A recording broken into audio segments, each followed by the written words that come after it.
It's Muppeturgy with a very special episode about the Twiggy episode of The Muppet Show, featuring our own very special guest star, Glenn Weldon. Welcome back, everyone. We are so excited to be here. I'm David Levy. Here with me today are Christy Bauer, Adam Grossworth, Michal Richardson, and our own very special guest star, Glenn Weldon. Yay! Hey, Glenn, how's it going? It's going great. Thanks for having me on the show, guys. I listen every week. I love the show. Keep it up. You're doing great. Aw. Glenn Weldon is a film and TV critic who co-hosts NPR's Pop Culture Happy Hour podcast. He's the author of 2 egregiously nerdy cultural histories of superheroes, and his new book is NPR's Podcast Startup Guide, Create, Launch, and Grow a Podcast on Any Budget That Does Not Make Us Nervous at All. But seriously, we're so glad to have you, Glenn. Tell us a little bit about your history with the Muppets. Oh, man. Well, I grew up on Sesame Street like most right-thinking Americans. I watched The Muppet Show from the jump when they premiered. I was 8. And when this episode we're talking about tonight, I was right about to turn 9. So I watched it because I felt it was aimed squarely at me, which it kind of was. But I also felt that it wasn't talking down to me, and that was important to me. I kind of felt this sense of ownership because I recognized that, okay, this is the same Muppet, design, Muppet, what would you call it, technology, infrastructure that Sesame Street had. But it wasn't aimed at preschool kids. It was aimed at big kids like me, and my parents would watch it with me. That turned out to be a huge thing because they wouldn't watch any other shows that I felt were my thing. I couldn't get them to watch the Super Friends to save my life, but in the end, I've started rewatching it now that it's on HBO Max, and they were right. Oh, boy. I got all the jokes of the show right, and I was proud of that, though, again, this rewatch has been very enlightening because I now think I shouldn't have been particularly proud of that because so many of these jokes are hella dumb and just pun-based. Really low-hanging fruit. I wanted to be as cool as Ralph. I knew myself to instead be as cool as Sam, which is not cool at all. I never cared for the sweet or the kind of sincere Muppet content. I always went for the, what would you call it, salty, they're sour, the sharper stuff. But I was an inveterate rule follower, so Muppets like Animal and Crazy Harry, and to a lesser extent, Gonzo, they just made me nervous. I wasn't here for them. But the reason I'm here tonight, though, is because this episode was profoundly traumatic. I had waking nightmares about Uncle Deadly for years after seeing this episode. Did not like it as a kid. We'll talk about how I've renegotiated, how I've gotten over my beef with Uncle Deadly. But yeah, this I think episode, you've man. probably both grown a little bit in that relationship. Yeah, Uncle Deadly has evolved quite a bit. Yeah, which we'll talk about. He has, right. He's now Miss Piggy's fierce assistant. So, gay recognized gay. It's kind of like when your high school bully comes out on Facebook or whatever. It's kind of like, okay. Not all is forgiven, but most is forgiven. Yeah. Though, watching this episode, perhaps some things were obvious that we just didn't recognize as children. And we should plug for you that Pop Culture Happy Hour did a great Muppet ranking episode that we will link in the show notes. Yeah. We asked our listeners to rank their favorites, and there's no real surprises. But I mean, I was surprised that Robin scored as high as he did because, not my tempo. We tried really hard to organize ballot stuffing for Droop, but it did not work. Yeah.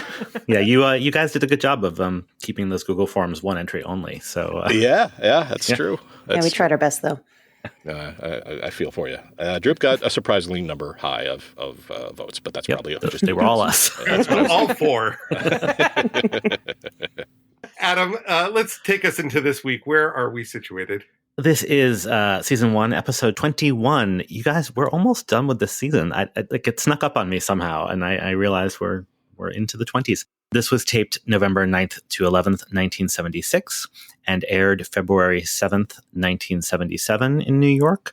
1 week after the Vincent Price episode, this will be relevant later. Nothing particularly notable in the news or on the television dial, so let's get into it. Yes, sir, that's what I'm here to do. So it really makes me happy to introduce to you Twiggy! He sounds so Glad we got that. that we had to use. What did she do to him? There's some anger in that. There's some rage, some controlled rage. Well, here we are, Twiggy, model, actress, singer, dame. Born Leslie Hornby in 1949 in a suburb northwest of London, She was one of the most visible models of the swingin' 60s. At only 16, she went and had her hair colored and cut short in London by the famous Leonard of Mayfair, who was piloting a new pixie cut. So he had her photographed and put up those pictures in his salon, where they were spotted by a fashion journalist from the Daily Express who dubbed her the face of 1966. And the rest is history. Short, thin, relatively androgynous, Twiggy represented a new kind of model. She achieved her signature look in part by layering 3 sets of false eyelashes at once. She's been quoted as saying that she herself never liked the way she looked and thought everyone lavishing attention on her was crazy. In 1967, she came to America, and an international sensation was born. That year, she graced the covers of Vogue in Paris, Great Britain, and 3 times in the US. She had a line of Twiggy dresses, which were soon followed by all sorts of Twiggy swag, from lunchboxes to cosmetics. She retired from modeling after only 4 years, although later in life she would come back to it. But she made a transition to a career as an actor, which came out of her friendship with filmmaker Ken Russell, when 1971 cast her as the lead in his absolutely unwatchable film adaptation of The Boyfriend, for which she somehow won 2 Golden Globe Awards for Best New Actress and Best Actress in a Musical or Comedy. Just trust me on this one. I watched it recently. I regret every minute of it. Noted. The same year, she released her first single, Zooty Zoo Zong, Whoa. which is not on Spotify, but we will put a clip on the show notes. It's a thing. In 1974, she made her West End debut in Cinderella, and she hosted her own television show, which was called Twigs, and then later renamed Twiggy.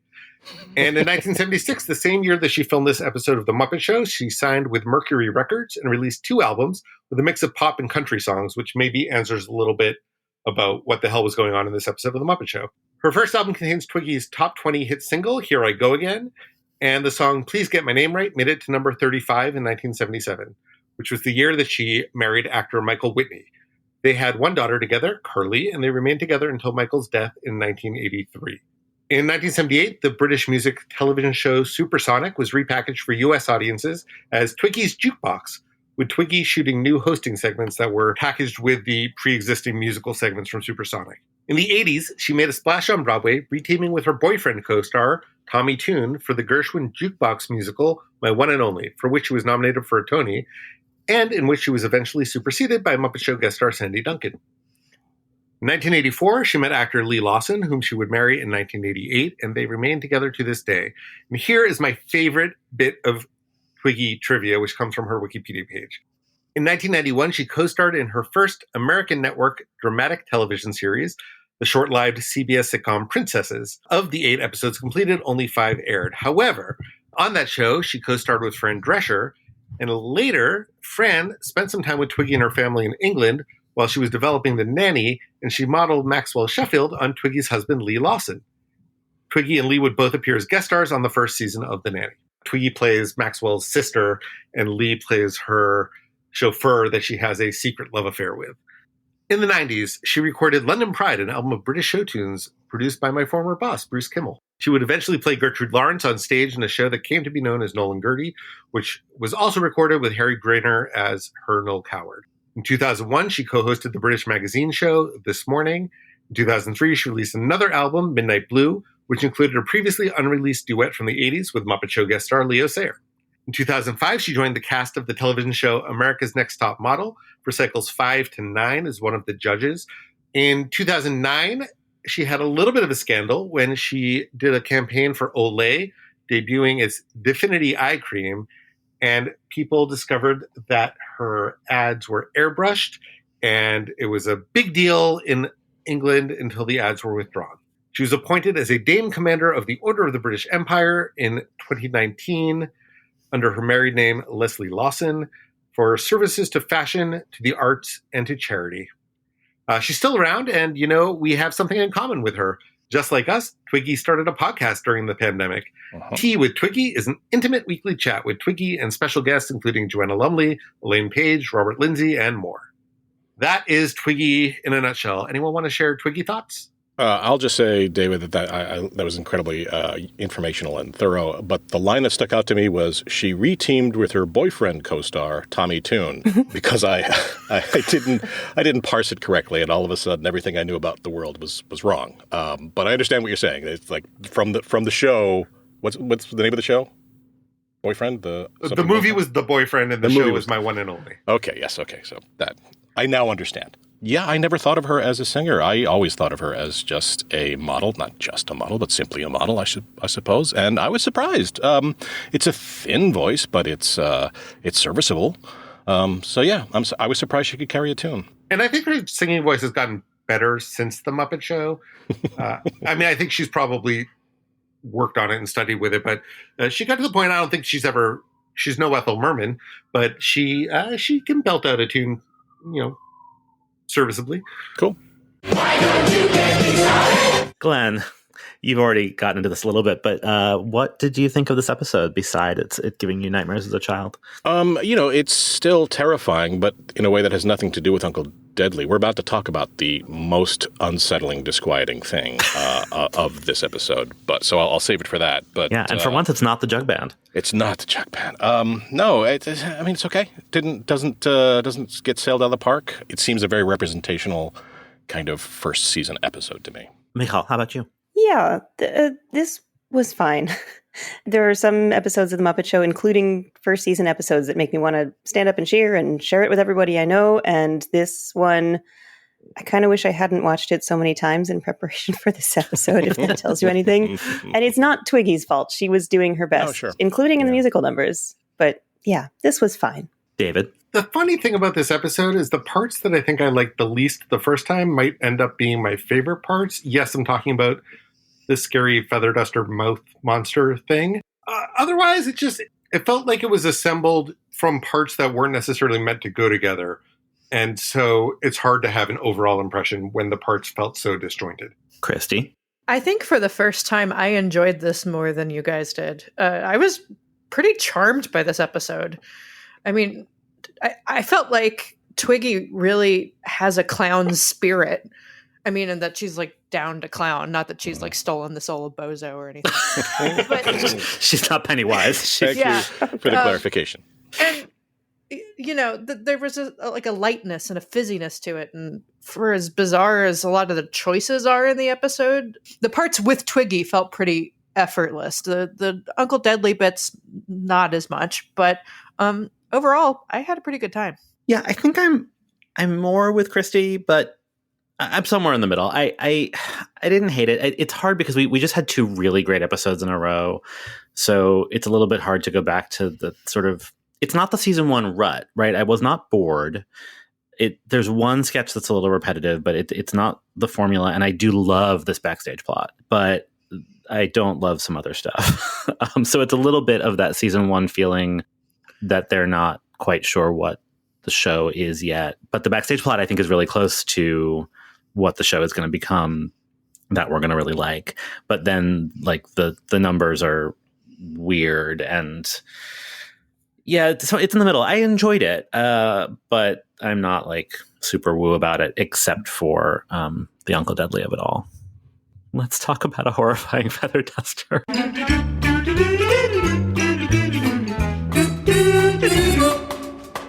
Oof. So being the designated music person on this podcast this week sort of feels like I'm about to ferry you guys over the river Styx. Just feel like we've punished you a little bit. A little bit, but it's my burden to bear.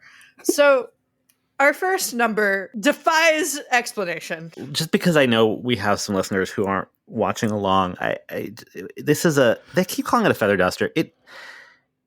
It's a mouth with teeth surrounded by marabou with feather boas dancing behind it, and this is what it sings. You must hold marriage and jump, we'll make you dance. Ooh.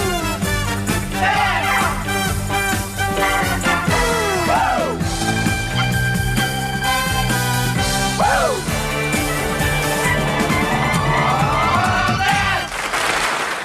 This is why people hate disco. Happy 1976. But like, it's not even, it's like badly rendered 1976. Let's let Christy tell us about it, and then we can get into it.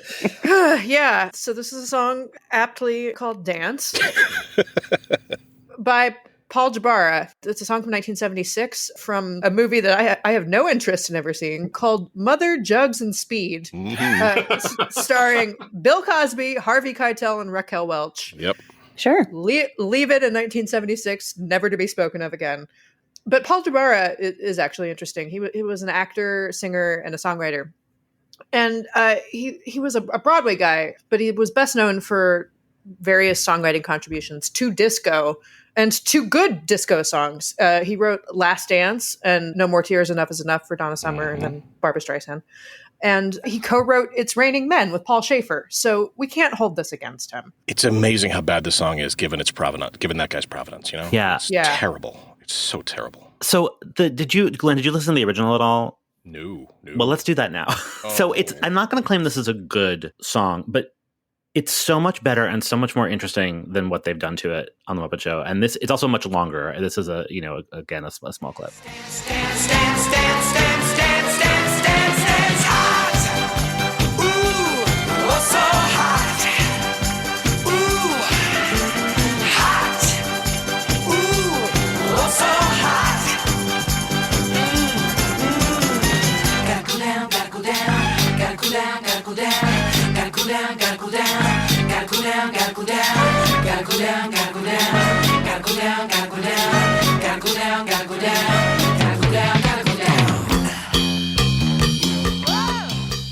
So, Adam, is there this kind of strained, forced falsetto in the original song? No. Okay. So that's the first choice that I have a lot of questions about. Oh, my God, it's terrible. Now, this is Jerry Nelson, right? Yes. This is Jerry Nelson. Okay. Yep. The falsetto is grating because it's not a pure falsetto. He starts way too high, and then he just hits the ceiling, and all he can do is hit the same high note when he's not supposed to be hitting the same notes. It's terrible. It's dreadful. And like it's a hate crime. Like it made me homophobic. Like it's I hate it. And the visual, it's an awful looking Muppet. This fucking gay pride Langolier, that is just, it is disquieting. I hate it. I hate everything about it. I couldn't look at it directly. And, I guess it's an interesting use of chroma key, which was cutting edge video tech at the time, but now it just carries this whole stench of public access television. It's like, hate. I do sort of wonder if we were to take the visuals and put it against the original audio of Paul Jabara singing, it won't make the mouth any less horrifying. Yeah, David, it has teeth. Yeah. Yeah, but so does the mouth at the beginning of Rocky Horror, and we love that mouth. But that's an actual human mouth. Yeah. This is also an actual human mouth. No, it's a bunch of no, it's not. No, it is not. dead feathers that were plucked out of something else and cobbled together. It's the mouth is rendered realistically enough that I thought that this was a clutch cargo situation at first. Oh my God. Ugh, nightmares. It's not okay. But then so they've taken everything interesting about the original song and stripped it away and then sung it badly. There is somehow a line about angel dust that made it through into the show for children, but not the cool bass line. I don't understand a single choice that happened here. And it's slowed down appreciably. It's really like we don't need to spend more time with Jerry Nelson singing. And then when it talks to Kermit backstage, he does this weird Southern Katharine Hepburn thing. This suddenly last summer, Katharine Hepburn. Really, I did. And it's like, why? Why is that a choice? No choices that were made here make any sense. Our next number is Twiggy herself. Hey, wait a minute. I have a serious question. Who are the most important people in your life? Yeah, and what about the places? Yeah,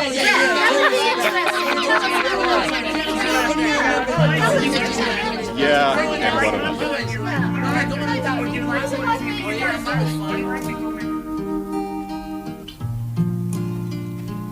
There are places I remember all my life, though some have changed, some forever, not for better. Some have gone and some remain. So an improvement in song, certainly. So this is In My Life by, as we've mentioned, a noted failed skiffle outfit, the Beatles.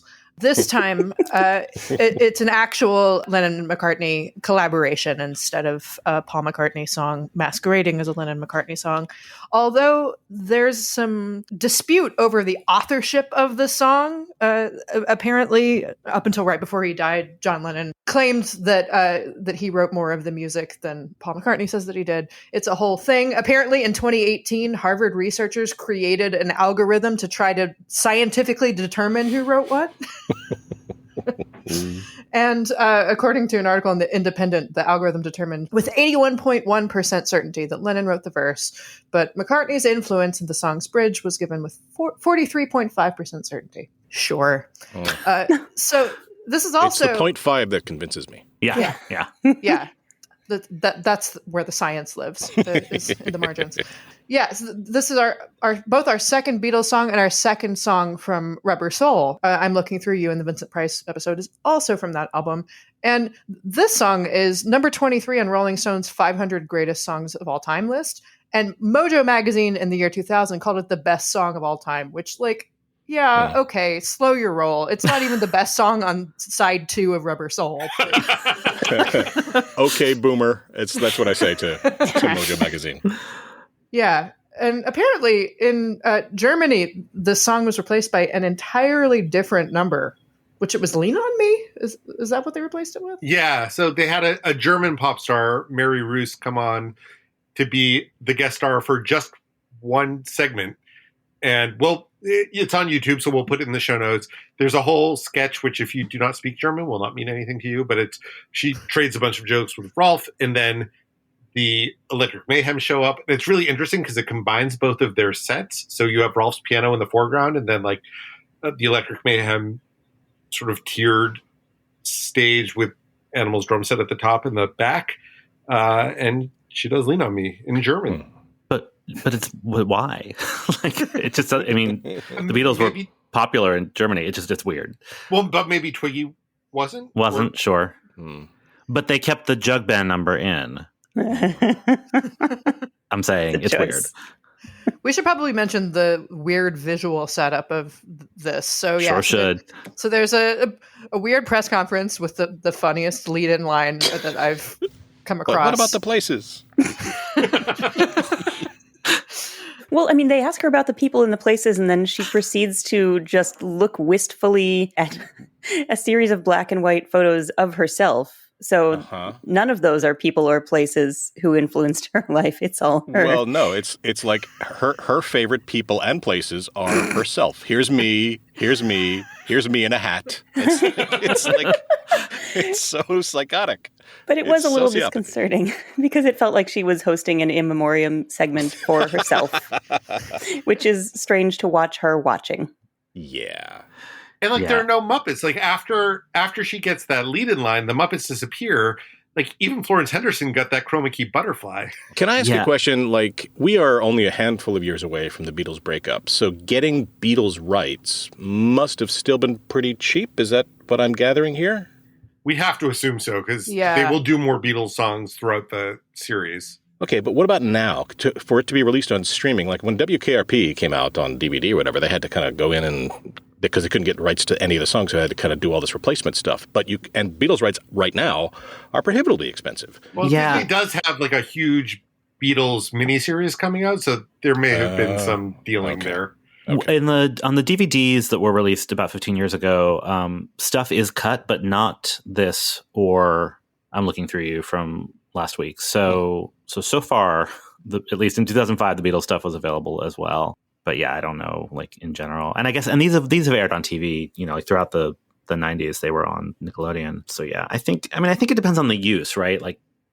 And what, I think the Beatles were pretty willing to sell out depending on, and whoever owned the rights. I think they were pro Muppet. It would be my guess. I love this song, but I don't understand why any of this is happening.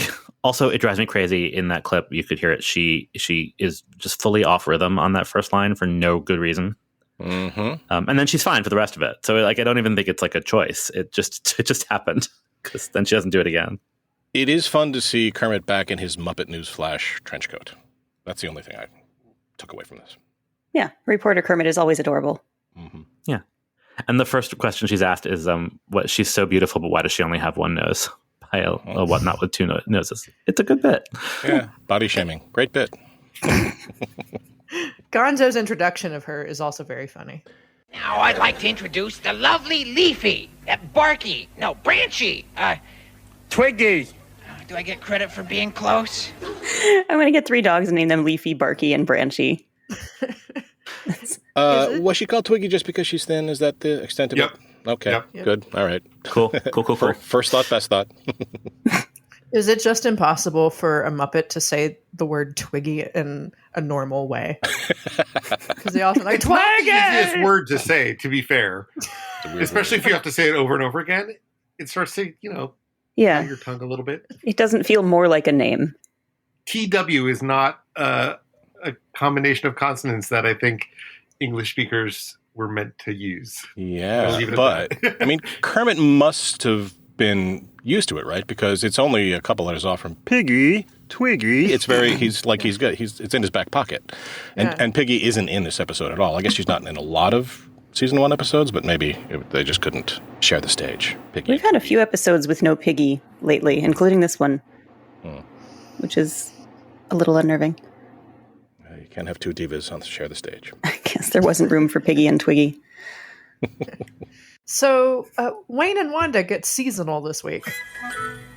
Oh, the weather outside is frightful, but the fire is so delightful. But if you've no place to go, let it snow, let it snow, let it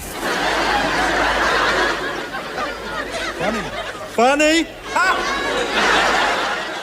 Enjoy Wayne reacting at the end. Yeah. I remembered that Wayne and Wanda were a riff on Nelson Eddy and Jeanette MacDonald with that whole operetta vibe, but I forgot that the joke, or at least a joke, is that Wayne can sing, but Wanda cannot. Wow. Wow. And she's got a Long Island accent. She's like the Long Island medium singing, let it snow, let it snow. It's crazy. It's crazy. And the set is really elaborate. I'm amazed at how much money they had to build a very elaborate set. Every week, Wayne and Wanda get a new elaborate set. Yes. For the stupidest, quickest joke. And then they get surprised that it snowed on them. Mm-hmm. Like that, presumably they were expecting it. Although at least now Sam has started to accept that these don't go well. Yeah. His intro, this is the second time he expresses his doubts. So I'm starting to think that maybe he's behind their disappearance after the end of this season. Mm-hmm. Well, now we know the theater has a phantom. Do we think he's behind the accidents that befall them every week? Oh, see? Look at that. You Right, he hates Wayne and Wanda. Continuity, yes. There's no continuity on this I know. show, so let's just forget that right So now. when he says leave or be doomed, he really just means them and George. That's true. This song's super well known. I won't go down a huge rabbit hole, but it's from 1945. It's a Julie Stein, Sammy Kahn song that was written in Hollywood during a heat wave and originally recorded in 1945 by Vaughn Monroe with the Norton sisters. And it hit #1 on the Billboard bestsellers chart during January and February, even though we think of it now as a sort of Christmassy song. It is more of a generalized winter song. And it's been recorded a whole bunch of times, including by, yes, noted Joe Raposo stan Frank Sinatra. There it is. Also, am I the only one who, after this, wanted to see the Wayne and Wanda take on Baby It's Cold Outside? You are not. I had the same thought, and I'm mad about it. I didn't have that thought. Now I'm mad that I'm thinking about it. Mm-hmm. I mean, it's just, I really can't stay. And then just the door gets slammed and it's done. That's exactly what it would be. Well done. Or they both sing They Really Can't Stay and a trapdoor opens. They both fall through it. So this week's UK spot is classy, but bafflingly not that funny. Mm.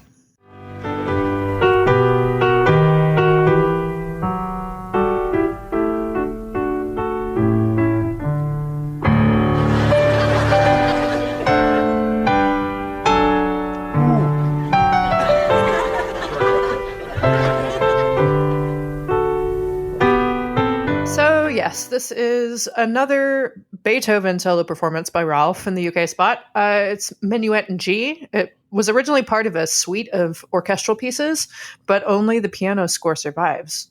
Get it together, Ludwig. Like, what? Make a backup.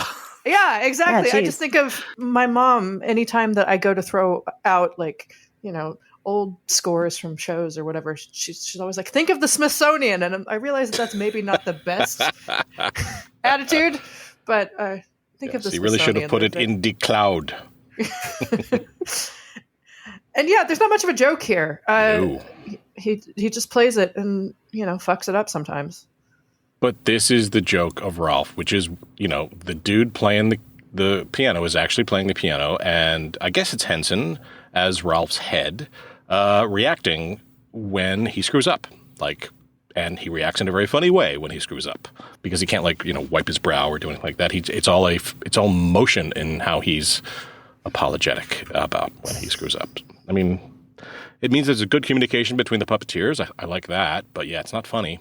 If anybody has ever been in a community theater production of The Music Man, which I have, then that's the only thing that goes through your head when you hear the Minuet in G is your mom yelling, "That's my Barney." Because that was, I think,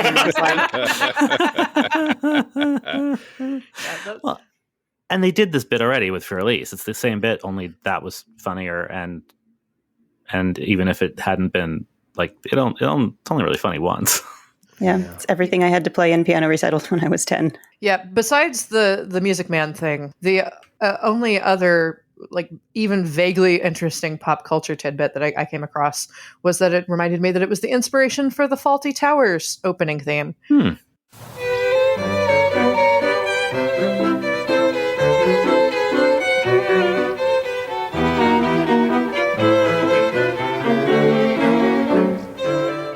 And if you're really paying attention, it did not inspire anything in the Harvey Korman failed pilot Snavely.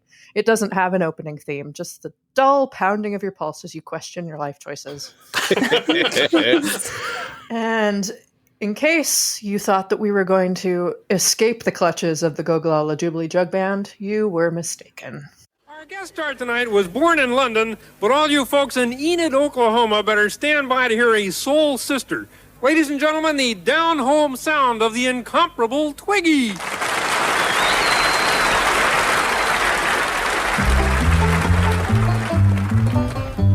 You got a girl you love a Sunday, then you got another on Monday. That ain't nobody's business but my own. Sitting by the phone waiting for your call, you're out somewhere having a ball. That ain't nobody's business but my own. Nobody's business. I included the intro in that clip because I found it so embarrassing. Yeah, I have questions about Soul Sister. That was the part. Yeah. And the specificity of Enid, which is real. I looked it up. Sure, My it is. college roommate lived there after college because that's where the military sent him. That's my only frame of reference for it. I mean, the hillbillies, you've talked about this, I think, are kind of a hate crime against. They're a lot. And the song Ain't Nobody's Business But My Own, if you take a step back and think about it, it's kind of a libertarian anthem, right? It's just like, leave me alone. This is what plays when you phone the Cato Institute and you're put on hold. This is the song. Yeah. So, speaking of hate crimes, the song was written by Irving Taylor, who is also the guy who wrote Pahalafika. Okay. Oh, no.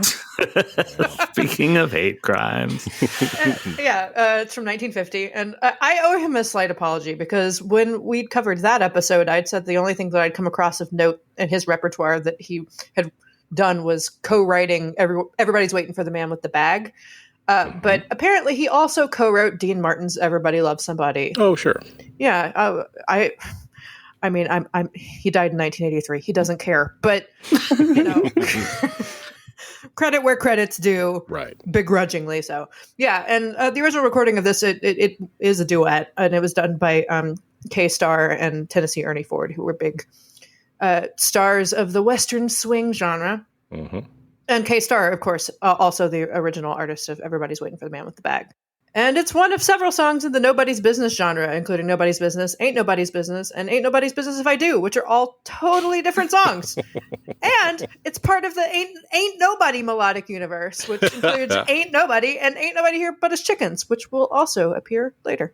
Oh, I mean, that makes sense, right? Yeah. I just like, who thought we have Twiggy, British fashion model? I know. Let's have her do a jug band number. Well, but she was recording country music at the time. Like, that was part of where her career was moving. Mm-hmm. So she may have suggested this. Great. That makes more sense, but I still find it deeply odd. Do you really think when she showed up on the show and they said, are there any Muppets that you were really looking forward to working with? And she said the Hillbilly and the Gogolala Jubilee Jug Band. No, but I do think they probably sat down with her and said, all right, like, what are the things about you, your persona, your career that we want to focus on? And she probably said, we should show pictures of me modeling, and I've got a country album coming out. And she looks adorable in a cowboy hat. She does look real cute. And given how often the jug band is the UK spot, I actually... You know, there is something that we as Americans are missing that was happening culturally at this time in the UK in the 70s. I have Apparently. We need to get a panel of British boomers to just come answer all of our questions about the Muppet Show. Did Hee Haw play in the UK? I don't know, but you know, Hee Haw's head writer was the head writer of season 1 of the Muppet Show. Okay, this checks out. Yep. Adam, I wanted to know if you would rank this on a scale from 0 to Mississippi Mud. Oh, well, that's backwards because Mississippi Mud is 0. I mean, this is much better than Mississippi Mud in every respect. Visually, musically. I don't actually hate this. Like, I'm giving it a hard time, but like, the song is fine. It's a good deployment of the jug band. There are no feet. There is no mud. Twiggy catchy. is adorable in her overalls. Yeah, I don't actually hate this. It's just like, it's just a big why for me, but it's fine. I mean, given this or the horrible feather boa with teeth, I will absolutely take this. In a heartbeat. Yeah. Ready! 3, 2, 1, fire! That sound means it is time once again for Shot Out of a Cannon. In our opening gags, we've got a recycled Gonzo. He hits Beautiful Day Monster with the mallet, which is still pretty fun. I'm happy to watch it again. And Fozzie, I mean, he doesn't tell a good joke, but he does this adorable little sideways glance and points at us. And just the physicality of Fozzie just gets me more and more every week. I'm really becoming much more of a Fozzie fan than I ever was in this rewatch. And it's so perfectly timed to the beat of the music. It's just like this absolutely glorious coming together. It feels to me a little bit like Frank knows that this opening bit of Fozzie telling the joke is getting really tiresome. So he's doing anything he can do to like ham it up to try to save it. Yep. I learned today that on Disney Plus, if you click the skip credits button, and you know, obviously, why would you ever skip the credits of the Muppet Show? But today I did, and it skips to the Fozzie joke. It does. Because that's actually part of the show. So good job, Disney Plus. Oh, that's actually good intel.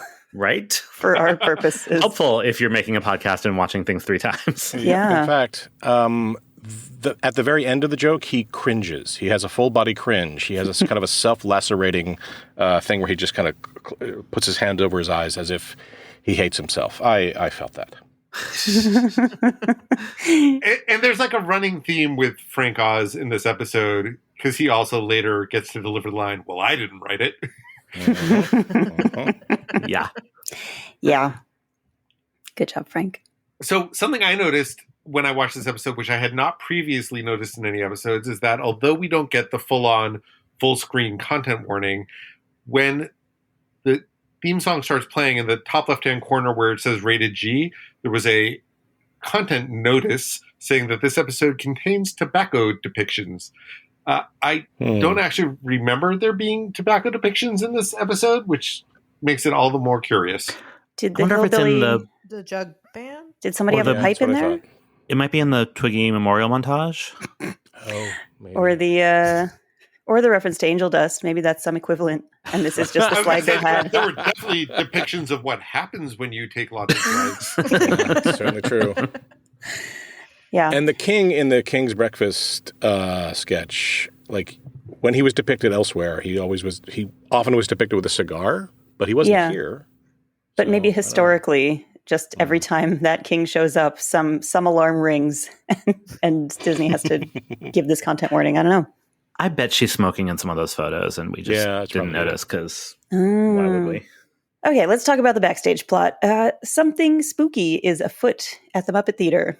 And we've got a few gags with a Muppet saying that they've seen a horrible, hideous face, and only to reveal that it was Hilda or Gonzo, or it was George wearing a mask. It does make for some cute gags and some fun puppet acting when the Muppets get startled. There's a moment when Fozzie backs into Kermit. They both freak out, or Scooter just tries to get Kermit's attention and it freaks Kermit out.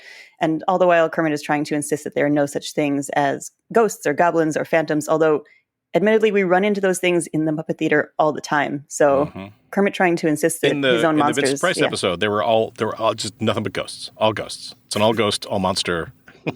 Yeah, well, Kermit doesn't believe in those things, so they were never there. Eventually, this phantom does reveal himself. Kermit, what the has a skull-like head, fiery green eyes, and a torn cape? I don't know. I don't know either, but it's right behind you!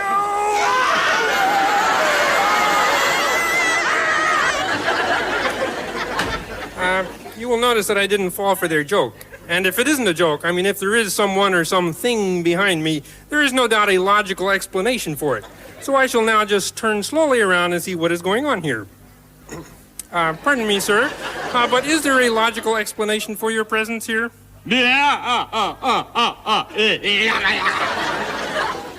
Apparently, there is no logical explanation.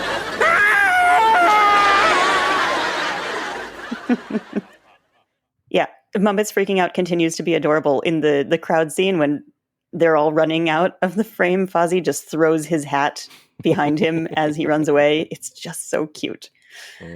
Let's learn what the Phantom wants. Years ago, I was a great actor, a star. In this very theater, my Hamlet was acclaimed as the greatest ever. Yes, sir. And then I played my most difficult role, Othello. But opening night, I was killed. Well, I'm very sorry to hear that. Who killed you? The critics. I swore I would never perform here again, nor would anyone else. No, I will drive you all from this theater. Leave or be doomed. It's fucking terrifying. Come on. It is. You're 8 years old. You're watching at 7:30 at night, right? But still, even so. I mean, yeah, it's never resolved. So, the Muppets apparently continue to be doomed.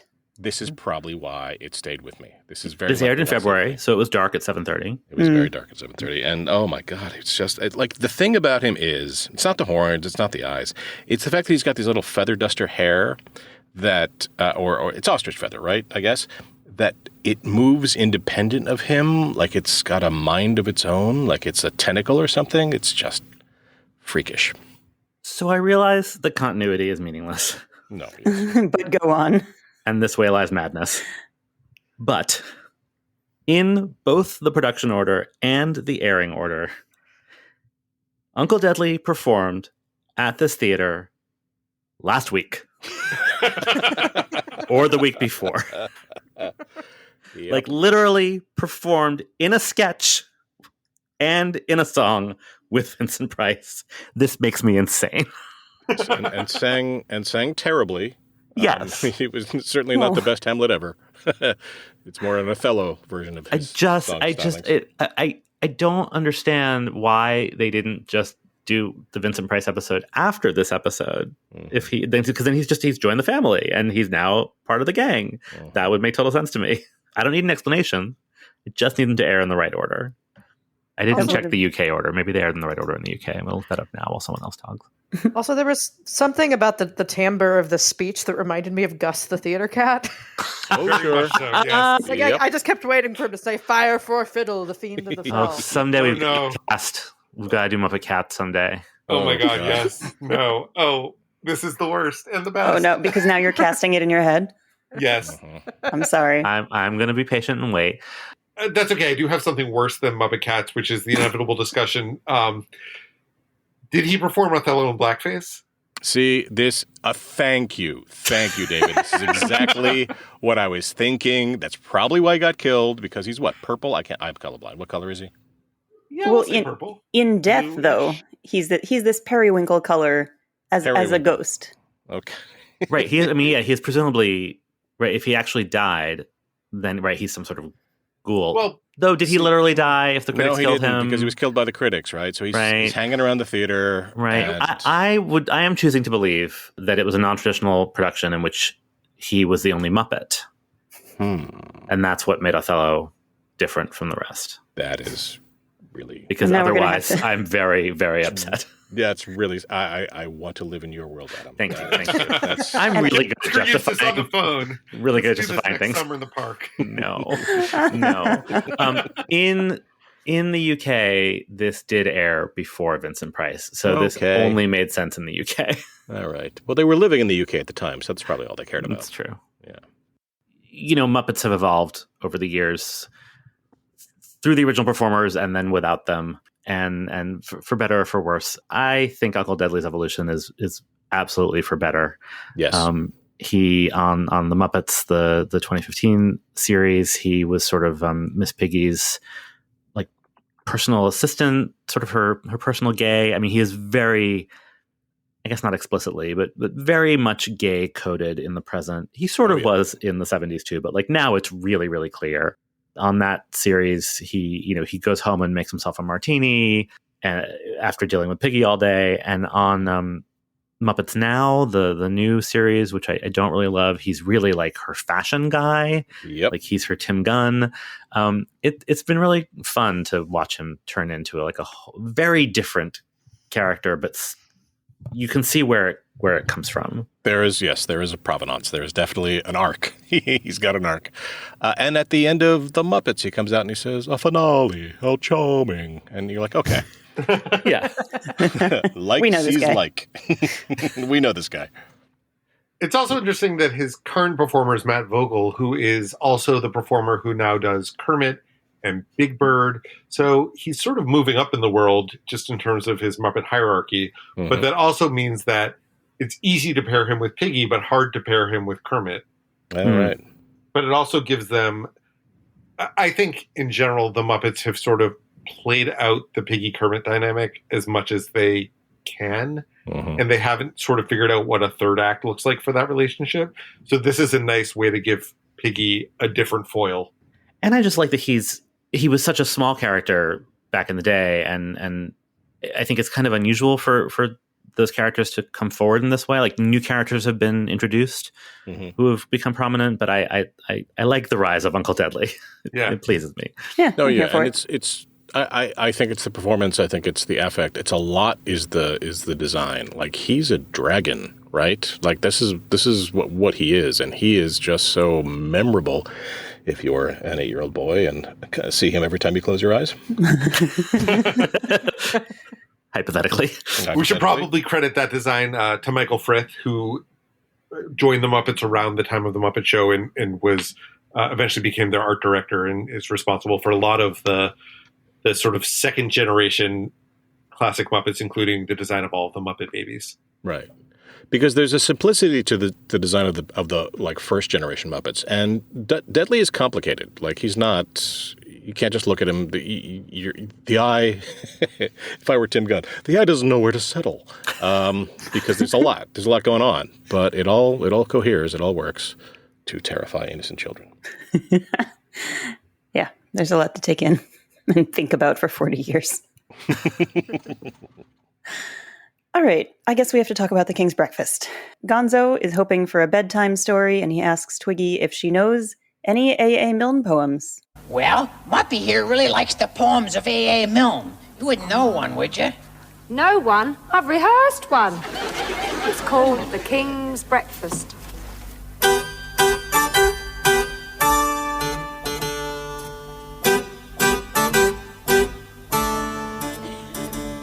The king asked the queen, and the queen asked the dairymaid, Could we have some butter for the royal slice of bread? And so on. It just keeps going and going and going. Yeah. This sketch overstays its welcome pretty quickly. But of note here are the full body puppets in the roles of the king and queen. And also we have the first appearance of a cow puppet on this show, which does bear some resemblance to Sesame Street's Gladys, but it is a different puppet in the role of the Alderney, which I learned some things this week about the Alderney cow of the British Channel island of Alderney. Apparently, it was a breed known for its docile nature and its copious milk. And I also learned that the last few purebred Alderneys were killed and eaten by the Germans in 1944. So there's that. Boy. Huh. Well, that's dark. Yeah. Wow. The king puppet is King Rupert II, and in previous iterations has sometimes been known as King Goshposh or King Louis. We're going to link to him singing I Remember It Well with Hermione Gingold on the Mike Douglas show, because that's a thing that exists, and it's amazing. He has been around since 1962 in some form or another, and he's this blustering Jim Henson character who often was sporting a cigar, so that might have been the reason for the content warning there. And he also appeared with his advisor Featherstone in the specials Hey Cinderella and the Frog Prince, and the design of Featherstone with his beaker-style mouth and this giant triangular nose has now been used for the Queen puppet. And all I really want to add to this, because the poem goes on and then it resolves, the king gets his butter. Twiggy is doing her best, but we fuss for 3 long minutes about whether the king is going to get his butter or whether he has to make do with marmalade. And here in the year 2021, I think we could have summed all that up in 11 seconds.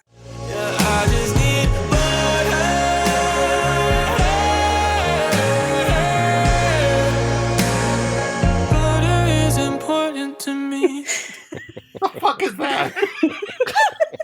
It's all I can think about anytime anybody mentions butter. We'll put a link in the show notes. It'll make more sense with context. It's there's a guy on TikTok who has taken various internet dramas and put them to the dramatic musical setting that they really deserve. This was a next door post for somebody asking for butter in the middle of the night. I see. He just needs butter. Butter is important. Butter. I kept waiting for something to happen in this sketch. And so in this era of the Muppet Show, the backstage plot and the onstage business doesn't ever really intersect, which will not always be true.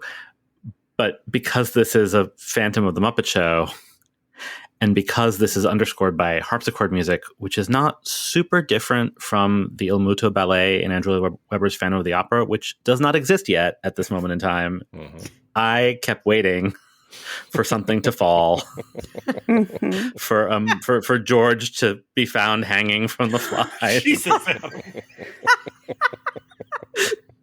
Because that's how that ballet ends in the musical. Yeah. And it's kind of the same music, and I was so bored. And for the chandelier to fall on the already dead Muppets in the audience? That's later. That doesn't happen till later. Yeah, not until at the dance when we get the chandelier. Yeah, right. When the chandelier falls, that would be perfect. Yeah. This just was the first time where I really missed watching things on DVD when you had chapter indexes, so you could just press skip and get to the next sketch. Yes. Why don't we have that on streaming? I did watch it on DVD, but we're doing a podcast, so I watched the whole thing. No, I think you guys are being too harsh. I mean, yes, there's a deliberateness here that is very annoying, but for me, this is all about the design of the Queen. I can't stop looking at the simplicity and the complexity, the simultaneous, she just looks so good. It's about it's caricature. It's like being reduced to their essence. And the King's great too. There is something funny about hearing Jim Henson say, "Oh, dearie me." It's just, I don't know. I'm a simple man with simple needs. But yes, it goes on too long. Far too long. And it is all about everybody rushing to get the King some fucking butter. But yes, I like the puppetry. Well, the Queen will be back with a much better appearance on the Zero Mustel episode. This is the Simple Folk, right? Yeah. Oh, yes. Awesome.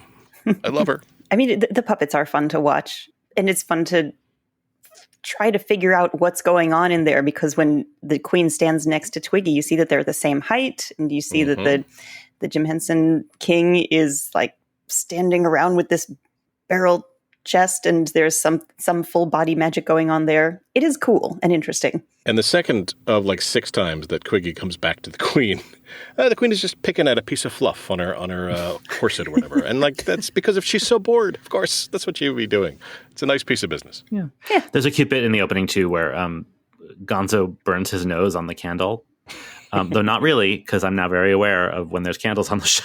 Yeah. Oh gosh. And Muppy licks it. It's very sweet, and having a fairly new dog who sometimes licks my nose, it is the best, and I thought it was very cute. Also, Muppy looks huge next to Gonzo. I don't know if Gonzo is smaller than I thought or Muppy is bigger than I thought, but they're in bed together, and it's really cute. When we were at the museum a few weeks ago, we were surprised by how small many of the core Muppets were, so I suspect that Gonzo is smaller than we thought. That's true. Yeah, about as big as your hand, I guess. Well, yeah, that's a fair point. But yeah. I feel so dumb that I did not put that. But I'm glad Gonzo is okay, because Adam, you are not nearly as flammable as the Muppets are. Yes. Well, the dog has licked my nose. I have not burned my nose on a candle. Let's be clear about which half of that I find cute. Meanwhile, at the dance, Statler and Waldorf have escaped from their box again. Hey, you said I could lead this time. Okay, but I thought you promised to wear the pink taffeta. So I lied. What's the difference between immoral and illegal? Immoral is doing bad things. Illegal is me with a tummy ache. I didn't write it. And so I've recorded 3 record albums, and they're really great, but they haven't sold! What do you sing, rock? No lullabies! I love the Loud Ladies so freaking much.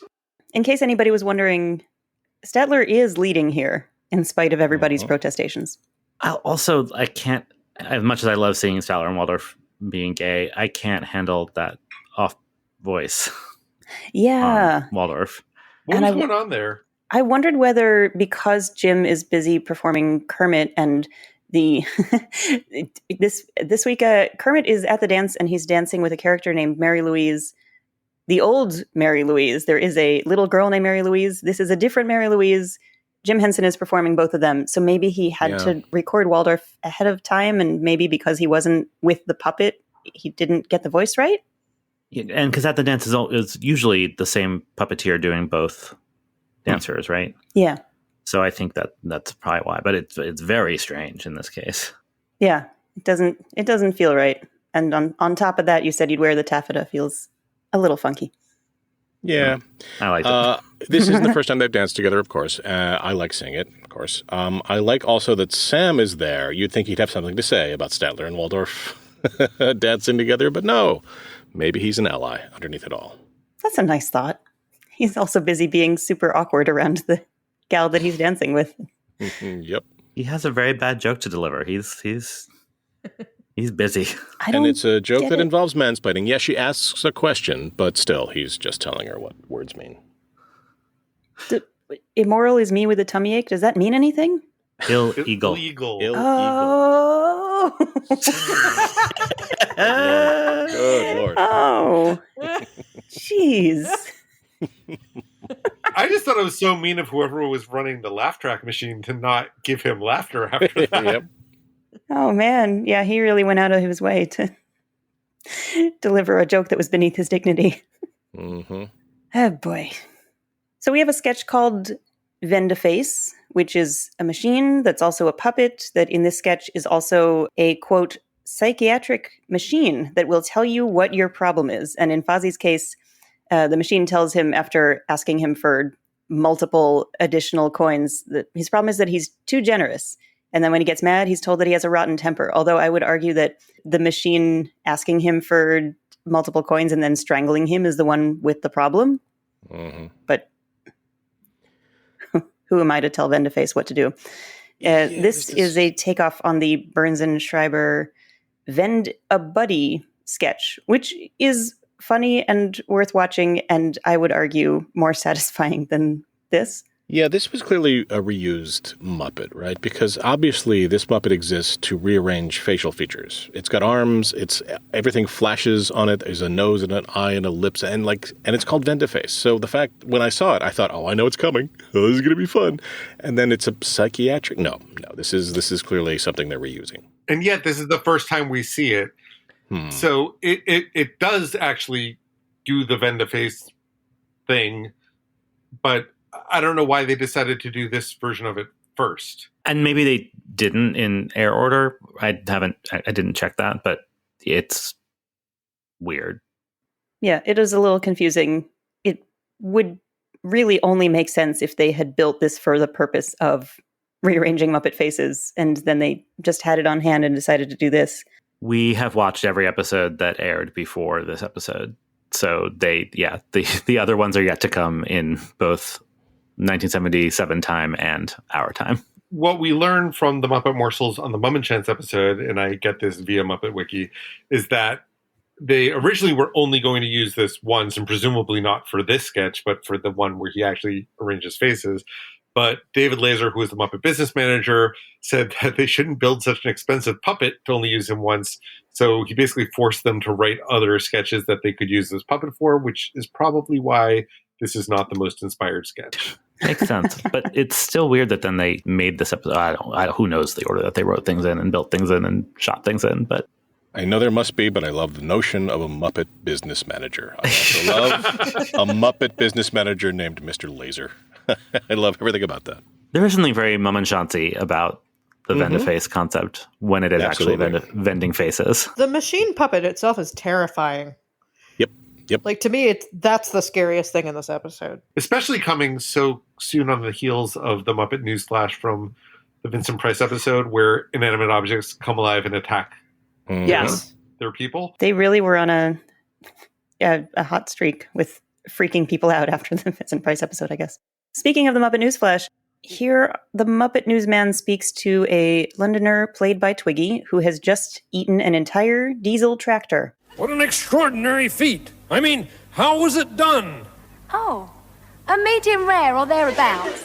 And then she proceeds to take a big crunchy bite out of the microphone, which just makes me worry about the engineer's ears. I never realized that Twiggy had Adele's London accent. And I think she holds her own right in this. She does a very serviceable job. Serviceable is a word I keep coming back to. In Twiggy.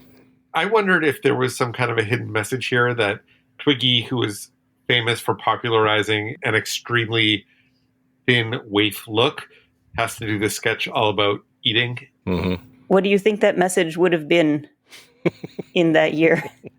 Well, I don't know. And I hesitate to read too much into anything, especially involving models and women's bodies in the 70s, because that's a minefield that I feel like I am not equipped to navigate. Fair. But Fair. Twiggy, at this point in her career, was no longer rocking that same, absolutely stick-thin body. And it's weird that we get her first big appearance on this episode is just her face with pictures of when she was stick-thin. And then that's weird. One of the last things she does, although not the very last thing because the hoedown comes after this, is, eating a tractor. There's just, maybe it's a liberatory thing for her. Maybe it's just a subconscious thing on the part of the writers. I don't know. But there's definitely, there's something going on here about bodies that I would like someone with a women's studies PhD to explain. Yeah, fair. I don't know what the message is either. But I'm willing to have it explained to me as well. Thank God there's 8 other Muppet Show Rewatch podcasts and we can see what they have to say. All right, I think we have come to the end of our bit-by-bit dissection of that which is the Phantom of the Muppet Show episode. Anyone have some final thoughts? I'm going to award my favorite Muppet of the week, even though it's always the loud lady in my heart. But there is a moment where Kermit asks everybody to keep their heads on their shoulders, and then the blue Frackle walks by without a head and plops the head onto its shoulders and just wobbles away like this bobblehead style, which is really fun. And that's my favorite Muppet of the week, in addition to the loud lady. Well, every week this show looks better to me. Every week your eyesight gets worse.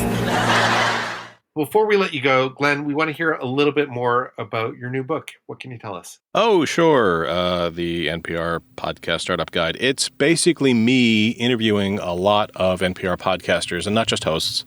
Not got nothing against hosts. I am a host. I love hosts. But I really wanted to find people along the entire line of the kind of podcast timeline. So I talked to a lot of sound engineers. I talked to a lot of producers who kind of make the logistics run. I talk to a lot of editors who kind of shape the story. And just to kind of talk about some of the basic questions that we at NPR ask ourselves before we launch a podcast, which are really all about who's your audience, right? It's really, you try to figure out who is out there. Are there going to be people listening to this thing? And it's really best practices. It's not about how to sound like NPR. It's about how to sound like you, but geared to the podcast medium. And my marching orders were not to make it a textbook, not to make it a resource guide, not to make it anything dry, but to make it seem like it's an ongoing conversation with the reader. And if it could be funny, or, in my case, funny adjacent, so much the better. So that's the book, and I'm really proud of it, and I'm looking forward to the launch, and I'm looking forward to the launch being over also because it's very nerve-wracking. But again, thank you guys for letting me come on here, and thanks for letting me talk about this book. Oh my goodness. Thank you so much for being here. I can't wait for the book. It is not out while we're talking, but when you are listening to this, people at home, the book is out. So if you want to hit pause right now, go order it, and then come back to hear the end credits. We would not fault you for that. That would be a totally valid thing to do. We'll have a link right in our show notes so that you don't have to go hunting for it. Oh, bless you, David. And I hope we can drag you back for Christopher Reeve, which is far in the future, but... Definitely no. You can drag me back for any damn person. Yeah. Loretta Swit. Anybody. I don't care. I'm not proud. Glenn, thanks for being here. And now we're going to thank the listeners. Thanks for listening to this episode of Muppeturgy. Join us next week for our discussion of the Ethel Merman episode, where we'll be joined by Larry Owens. You can find us on Twitter, Instagram, and Facebook at Muppeturgy, or on the web at muppeturgy.com. If you like what we're doing, please spread the word. Our theme music was composed and performed by Christy Bauer. Our show logo was created by Todd Bryan Backus. This episode was edited by me, David Levy. Is there a Twiggy fan community? Like, are there Twiggy fans? And what I really want to know is there a Twikipedia? God. Holy crap.